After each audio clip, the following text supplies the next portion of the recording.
60 Minutes, Rewind. The Bond thing, I can remember back, just from my own personal memory, back when you stopped doing the Bond films initially, and saying that you wanted to do other things, even though everybody wanted you to be James Bond forever, and you wanted to go out and establish yourself and get people thinking about you as Sean Connery. You finally did it.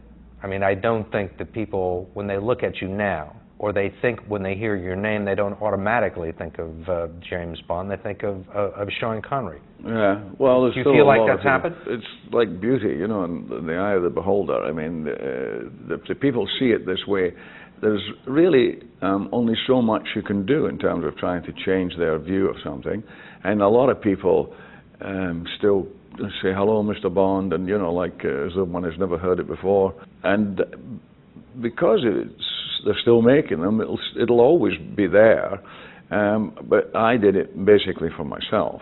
You know what I mean? To get a change of job, a change of position, change of way of seeing things and doing things. Especially as an actor, I just found it became very limiting. Another thing that's interesting is going back and reading material. People assume that was more, you know, more or less a cartoon role. But in fact, you really defined that character.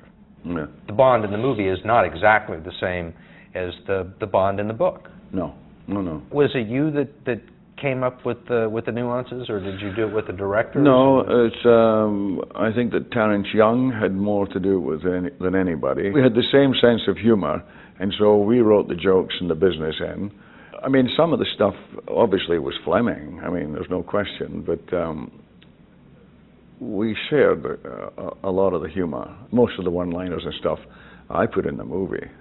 And the looks and the expressions, the attitude. Oh yeah, well, one wanted very much to get, we both agreed that we should have somebody that could be capable of doing all the things like snapping the necks and firing the guns and smoking himself to death and all the chasing and the sex, all the stuff that goes with it, but to have a kind of counterbalance of humor, so that it never really lost itself completely in that kind of serious world of spies.